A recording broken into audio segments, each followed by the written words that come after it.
Uyimizga to'rtburchak eshiklar o'rniga dumaloq yoki uchburchak eshiklar o'rnatsak, uyimiz buzilib ketishini aytsam, ishonasizmi? Matematik jihatdan dumaloq va uchburchak shakllar mustahkam emasligi va arxitektorlar nega eshiklarni aynan to'rtburchak qiladi? Bu savollarga javobni video davomida bilib olasiz.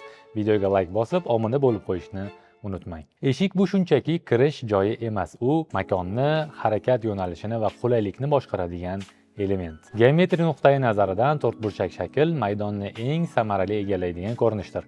U devor, shift va pol bilan ideal nisbatda joylashadi. Dumaloq yoki uchburchak eshiklar esa chiroyli ko'rinsa-da, ular maydonni to'liq egallamaydi. Ko'proq material sarflaydi, ochilib yopilishda ortiqcha harakat talab qiladi. Shuning uchun butun dunyo arxitekturasida to'rtburchak shakl funksional mukammallik deb qaraladi. U barqaror, sodda, ishlab chiqarish va o'rnatish uchun eng qulay. Sizningcha boshqa shakllar ham ishlashi mumkinmi? Fikringizda kommentlarda yozib qoldiring. To'rtburchak shakl bu nafaqat qulay, balki muhandislik jihatdan barqaror yechim hisoblanadi. Har bir burchak devorga teng kuch bilan tayanadi.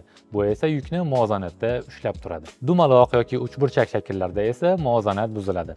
Eshik ramkasi deformatsiyaga moyil bo'ladi, devor bilan tutashuv mustahkamligini yo'qotadi. Tarixga nazar tashlaylik. Qadimgi Misrda ibodatxona eshiklari toshdan yasalgan, rimliklar esa yog'och va bronzani birlashtirib ishlatishgan. Har davrda shakl o'zgarmagan, u to'rtburchak bo'lib qolgan. Chunki eng oddiy, eng mustahkam va eng amaliy ko'rinish edi. Yog'ochni kesish, plitalarni birlashtirish, furnituralar o'rnatish bularning barchasi to'g'ri chiziqlarga tayanadi. Shu sababli tarix davomida har bir sivilizatsiya shaklni o'zgartirmadi, balki uni yanada mukammallashtirdi. Akbarichda har bir eshik modeli ham aynan shu tamoyil asosida ishlab chiqariladi. Har bir burchakda aniqlik, muvozanat va mustahkamlik. Chunki biz uchun eshik bu faqat shakl emas, bu mukammallik ramzi. Agar bu ma'lumot siz uchun qiziqarli bo'lsa, videoga like bosing. Bu bizni yanada ko'proq foydali videolar tayyorlashga yordam beradi. Bugungi dizaynda shakllar, ranglar, materiallar o'zgaryapti. Arkali, dumaloq eshiklar, asimetriya, minimalizm, bularning barchasi zamonaviy interyer trendlari. Ammo asosiy konstruksiya baribir o'sha to'rtburchak shakl. Sababi oddiy, bu shakl eng barqaror, eng qulay va universal. Shakl o'zgarsa ham tamoyil o'zgarmaydi. Devor, pol va shift bilan mukammal nisbat faqat to'rtburchak struktura orqali ta'minlanadi. Bugungi texnologiyalar ham shunga asoslanadi. Smart eshiklar, barmoq izi yoki yuzni tanib ochiladigan tizimlar, mobil ilova bilan boshqariladigan eshiklar. Ularning barchasi to'rtburchak shaklda ishlab chiqiladi. Chunki bu shakl nafaqat qulay, balki sensor, elektron va mexanik tizimlar bilan mos keluvchi eng barqaror forma hisoblanadi.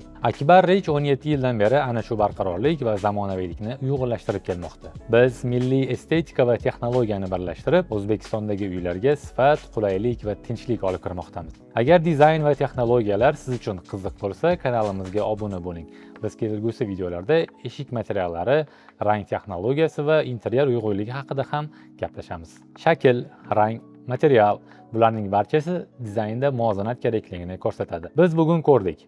To'rtburchak eshik bu nafaqat an'ana, balki mantiq va barqarorlik belgisi. Agar sizga bunday ta'limiy va foydali videolar yoqsa, videoga like bosing va kanalimizga obuna bo'ling. Fikringizni kommentlarda yozib qoldiring. Sizning fikringiz biz uchun eng muhim ilhom manbai va albatta uyingizga sokinlik va sifat olib kiruvchi brendni eslab qoling. Akbar Rich, ko'ngil tinch. Demak, nega eshiklar to'rtburchak bo'ladi? Chunki bu inson tafakkurining eng mantiqiy, muhandislik jihatdan eng ishonchli va hayotda eng qulay shakli. Tarix davomida sivilizatsiyalar o'zgargan, texnologiyalar yangilangan, dizaynlar almashgan, lekin eshik shakli o'zgarmagan. Chunki u mukammal yechim topilganini bildiradi. To'rtburchak eshik bu oddiy shakl emas. U barqarorlik, himoya, estetik uyg'unlik va tinchlik timsolidir. Akbar shu mukammallikni sizning uyingizga olib kiradi.